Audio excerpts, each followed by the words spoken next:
ainda te lembras das apresentações de livros nas aulas de português? Pois é, se sempre estudaste, ou ainda estás a estudar numa escola portuguesa, com certeza te lembras do famoso Plano Nacional de Leitura. Eu trago na minha memória a agitação que era receber a lista de livros que estavam disponíveis para serem lidos e depois apresentados em aula.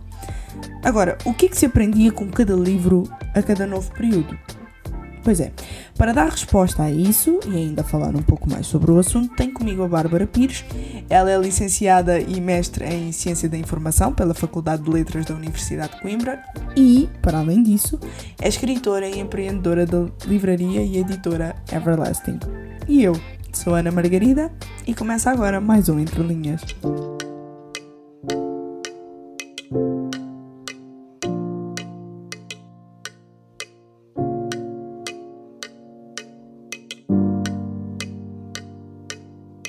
Babi, temos aqui um tema que é comum às duas. Eu sei que, tal como eu, e também como os nossos ouvintes, que passaram ou estão ainda no ensino português, todos os anos era-nos dada uma lista para nós escolhermos um livro para ler e depois disso apresentar em aula. Livros esses, além daqueles que já estavam no programa para nós estudarmos, que eu não sei se tu te lembras, o Felizmente ao Luar, os Maias e por aí Exatamente. vai, cada um no seu ano, né? Exato. E no seu semestre Já, também. já eram muitos. Já eram bastantes. Uma outra senhora dizia comigo, era, e não são muitos, não é? Bastantes.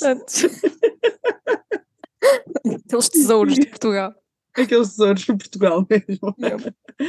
Agora, eu lembro-me das inúmeras opções que nós tínhamos de escolher e eram mesmo inúmeras. Isso a mim causava-me um bocadinho de ansiedade de escolha. E não eram apenas escritores portugueses. Tu crees que o facto, aliás, de nós estarmos expostas a outros autores aumentou a nossa perspectiva quanto ao mundo? Eu acredito que sim, porque olha, uma coisa engraçada que aconteceu, eu acho que isto eu nunca me vou esquecer, porque foi no 8º e no 9º ano, que foi um fenómeno de um livro que havia, não sei se já ouviste falar neste livro, que era Recruta. E aquilo era um livro que nos foram apresentar à escola. E pronto, eu na altura, quando eles foram apresentar à escola, não dei nada pelo livro, não é? Entretanto, acho que ficou disponível na biblioteca da escola, já ia dizer da faculdade, da escola. E eu comecei a ver muita gente a ler, principalmente pessoas que nunca liam. E nós estávamos no 8º, 9º ano, então aquilo realmente começou a despertar um senso de, ok, ler é bom, não é uma seca. E as pessoas realmente começaram, ainda por cima miúdos, não é? Que estava tudo, ou as miúdas, no caso, ou estávamos todas a falar, a brincar, ou qualquer coisa assim, e os rapazes estavam sempre no futebol, a maioria deles, não é? Então foi incrível ver o que é que esse livro moveu em todos nós, porque eu depois também comecei a ler o livro e já havia pessoas que tinham comprado os livros a seguir do autor e foi mesmo espetacular. Portanto, eu tenho a certeza que realmente os livros aumentam a nossa percepção do mundo e fazem-nos entender que nem sempre um livro é uma seca, que eu acho que as pessoas pensam, um livro, tantas páginas, esta obra, às vezes realmente acontece, e aconteceu-me isso com um livro que eu fiz uma apresentação para português, e isto já foi que é no 12º. E este livro ganhou prémios, que era A Pérola de John Steinbeck. Eu acho que é um livro relativamente conhecido.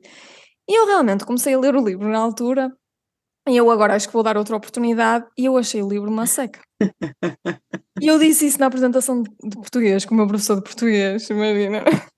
E ele assim, uma seca, como assim? É uma obra-prima esse livro. E assim, pronto, ok.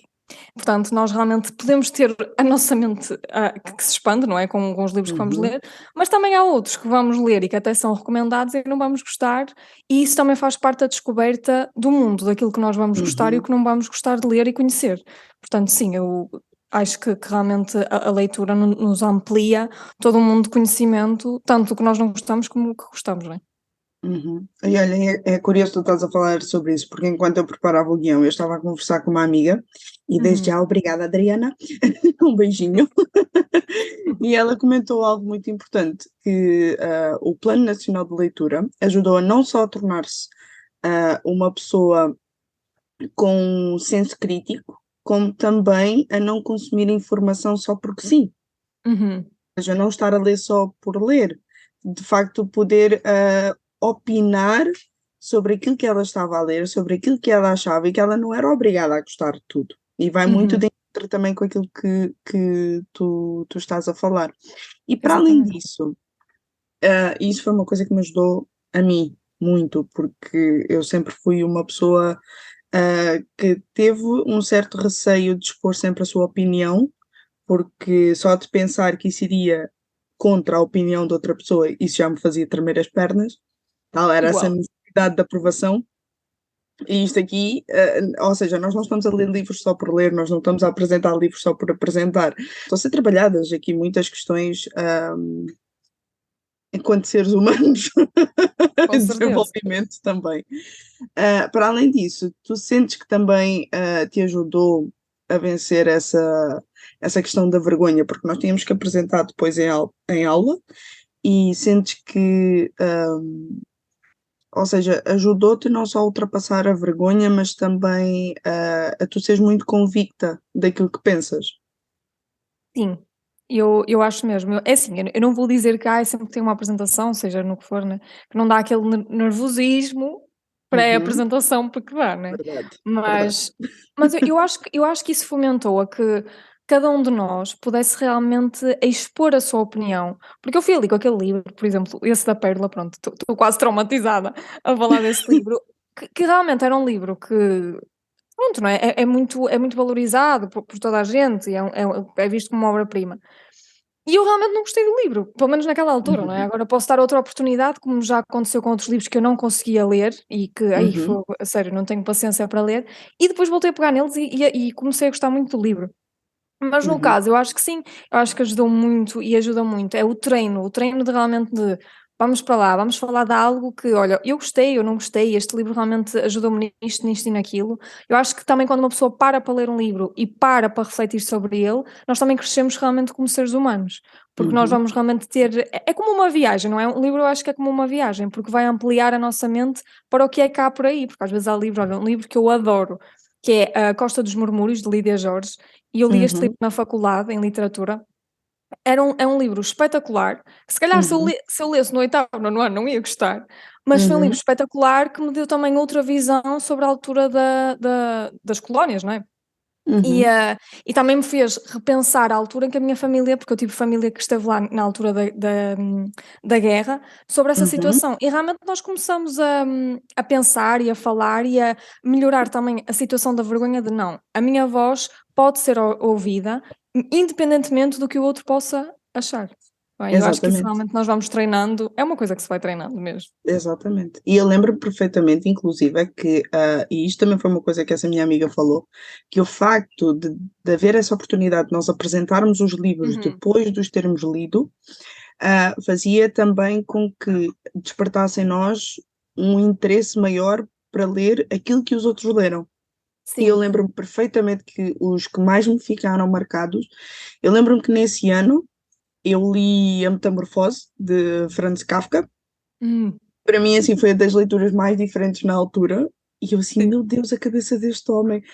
E eu acho que eu precisei disso, porque naquela altura eu estava muito presa a romances.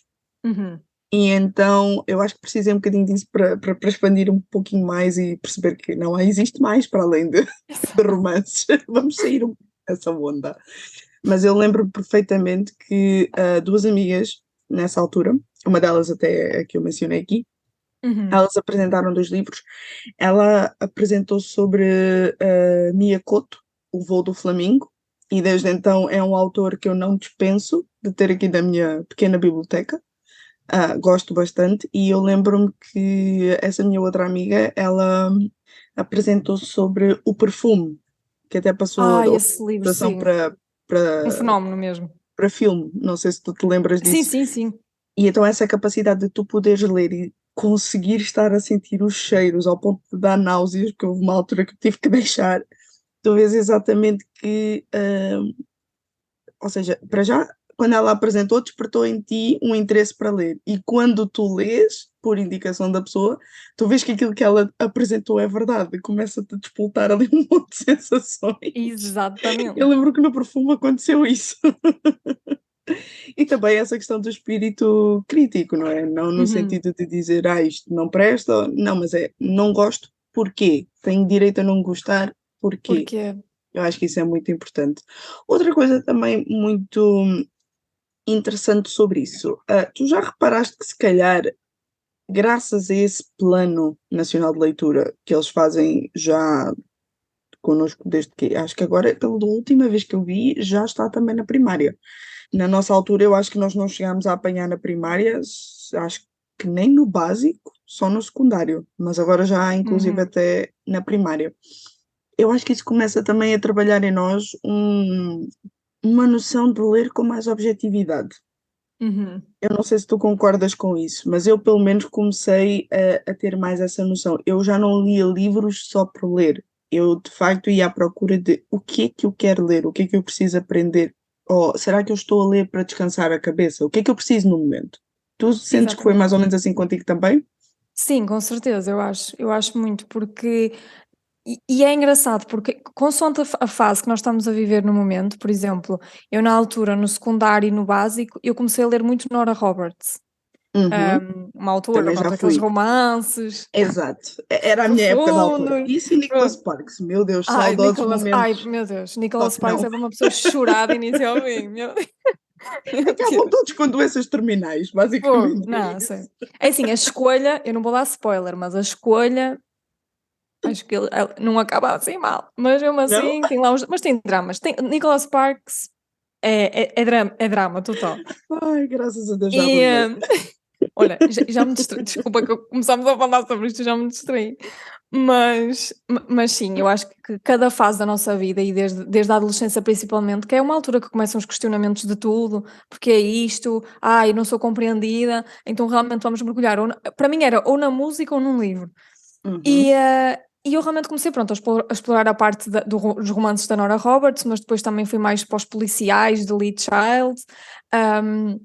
E realmente vai-se abrindo toda um mundo de o que é que eu gosto, o que é que eu vou ler nesta altura, o que é que eu estou a precisar de ler nesta altura e não só para descansar, mas o que é que eu estou a precisar de aprender, porque depois também começaram a aparecer aqueles livros de autoconhecimento, livros também sobre Jesus e como aplicar realmente a vida de Jesus àquilo que nós precisamos nesta altura. Claro, sempre paralelo com a Bíblia, não é?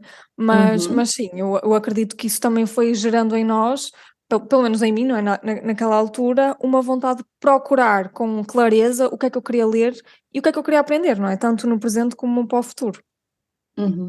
Olha, eu não sei se isso aconteceu contigo, mas, por exemplo, eu só comecei a ter noção de bons autores cristãos, quando comecei a entrar mais afincadamente nas redes sociais.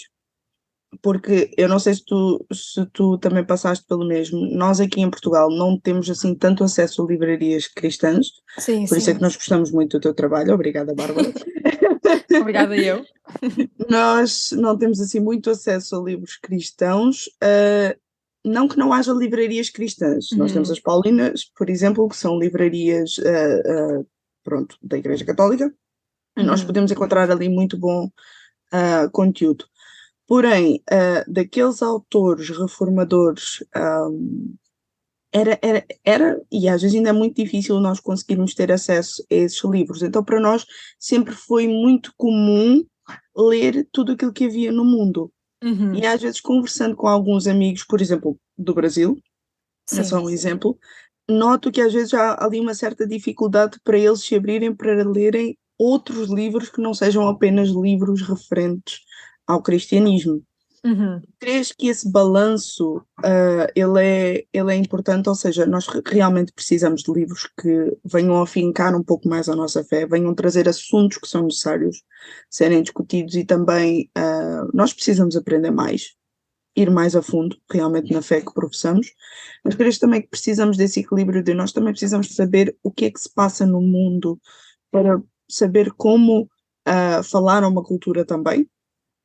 Com certeza, eu acho que tem que haver esse equilíbrio, porque senão nós não estávamos no mundo, não é? Senão é como há uma passagem que realmente fala sobre isso, senão Deus já nos tinha tirado do mundo. Eu acho que nós precisamos ter uma percepção do que é que se passa, ao redor do mundo. Por exemplo, há um livro que eu quero muito ler que é de uma mulher que fugiu da Coreia do Norte e ela fala da experiência que ela viveu lá e eu acho que ela até se converteu relativamente, foi recente que ela se converteu porque nós precisamos de entender a cultura, nós precisamos de amar o próximo e para amar o próximo nós temos de o compreender e o nosso próximo nem sempre vai ser cristão. Portanto, Sem realmente eu dúvida. acho que é muito importante existir esse equilíbrio de não falar, como eu e a minha irmã às vezes falamos, o crentez para pessoas que não vão entender. Isso também é não sermos sábios ai, misericórdia, não sei o quê. A pessoa não vai perceber, né? Vai achar que nós somos doidos. E eu acho que Jesus realmente surpreendia nisso porque ele estava no meio de pessoas que eram de outras culturas, por exemplo, a mulher samaritana, ou estava noutros lugares em que, olha, pronto, está ali com os pecadores, mas Jesus realmente destacava-se pela forma, pela eloquência, pela simplicidade e pela sabedoria de realmente estar a lidar com pessoas que se calhar nem eram judeus, muitos deles, mas sabia realmente existir esse equilíbrio de eu realmente estou aqui a servir o Pai, mas eu também estou aqui a cuidar das pessoas que mesmo não sendo aqueles que me receberam e me deveriam receber, porque os que eram dele não o receberam, eu estou aqui realmente para transformar esta cultura e para os entender e para ter compaixão, porque realmente para se ter compaixão tem de se entender. Então sim, tem que haver esse equilíbrio de, ok, eu vou realmente alimentar-me da Bíblia e de livros cristãos de autores fenomenais, mas ao mesmo tempo eu também tenho de entender a cultura que há no mundo para realmente como é que eu vou impactar estas pessoas ou de que forma é que realmente Jesus faria aquilo que eu tenho de fazer nesta hora. E então sim, tem de haver esse equilíbrio de vamos entender um pouquinho o mundo e não ser somente fechadas. Eu não estou a dizer para estarmos a ler todo o tipo de livros, porque há livros que realmente não são muito bons, não é? E, assim como filmes e músicas e tudo, mas há realmente livros que vão expandir a nossa mente para nós entendermos o outro. Exatamente, sem dúvida alguma. Isso faz-me lembrar também muito Paulo. Paulo, quando estava ali com a imagem do Deus desconhecido, no fim, a pregação dele foi um poema que, na verdade, não era um poema cristão, era um poema ao Deus Zeus. Mas ele usou aquilo como uma forma de poder pregar aquelas pessoas. E também já nos seus últimos momentos, quando ele estava na prisão, um dos pedidos que ele faz era que trouxessem os pergaminhos dele. Então, de facto, a leitura para ele era também algo importante e dessa forma ele sabia como falar também com as culturas. Olha, para nós rematarmos aqui, a forma como eles apresentavam, os nossos colegas apresentavam os livros que estavam a ler, faziam despertavam em nós o interesse também de ler aqueles livros. Tu crês que acontece o mesmo quando nós passamos a ler com mais intencionalidade a Bíblia, com a motivação certa, com o coração certo? Tu crês que quando nós fazemos isso, a forma como nós apresentamos a palavra de Deus vai fazer com que outros queiram ler também? Ai, sim, totalmente. Há uma oração que eu até que tenho feito recentemente que é, sempre que eu abro a Bíblia eu peço mesmo assim, Senhor, ajuda-me, e revela-me aquilo que tu queres que eu leia nesta hora, porque em todos os momentos que nós abrimos a Bíblia, Deus vai falar alguma coisa. E muitas das vezes, porque eu acredito que o Evangelho não para em nós, vai ter que andar a passar também pelas outras pessoas, vai ser algo que depois nós vamos compartilhar com outros. Então, quando nós realmente somos objetivos e há tanto, eu vou dizer isto, mas não sei se é assim que se diz, há tanta leitura rápida na internet de posts e disto e daquilo, quando nós paramos para ler, e principalmente a Bíblia, eu acho que realmente nós somos transformados com uma profundidade que não se encontra no superficial das redes sociais e de tudo. Atenção, já houve textos e Deus já falou comigo até através das redes sociais, não estou a pôr isso em causa, porém, eu acho que quando nós realmente buscamos com foco e com objetividade o que a Bíblia nos está a transmitir, o que o Espírito Santo quer falar connosco, é aí que a verdadeira transformação acontece, porque a transformação realmente começa em nós, para depois nós realmente conseguirmos transformar o outro. E quando nós fazermos isso com objetividade e principalmente com a ajuda do autor, porque nós temos o privilégio de estar com o autor ao nosso lado, o autor da Bíblia, realmente as coisas vão sendo transformadas e vamos ter a mente ampliada para aquilo que Deus quer, para aquilo que Deus está a fazer neste momento e para aquilo que Ele se calhar vai fazer no futuro através daquilo que nós estamos a aprender. Porque nós às vezes estamos a ler uma passagem, eu acho que isto também já te aconteceu, que é, estou a ler uma passagem neste momento e assim, eu não estou a perceber nada disto. Mas depois, sei lá, passados uns meses voltamos a ler assim, ok, Não era para perceber na altura, mas eu estou a perceber. Ou estamos a ler uma passagem que na altura fazia sentido para uma situação que estávamos a passar e mais tarde vamos usar essa mesma passagem para ajudar alguém que passou por algo semelhante. Portanto, eu acho que sim, nós realmente temos que buscar parar do rápido que é o mundo, porque eu acho que principalmente o digital, há muita oferta de livros, há os e-books, há isto, há aquilo, há os posts que muitas vezes realmente nos tocam, mas também nós precisamos parar para uma leitura realmente mais lenta para processar aquilo que Deus quer falar connosco. E isso realmente exige tempo e é o melhor que realmente nós podemos fazer para ver uma transformação ocorrer no mundo. O Entre Linhas contou com a participação especial de Bárbara Pires e com a apresentação de Ana Margarida. Realização RTM Portugal.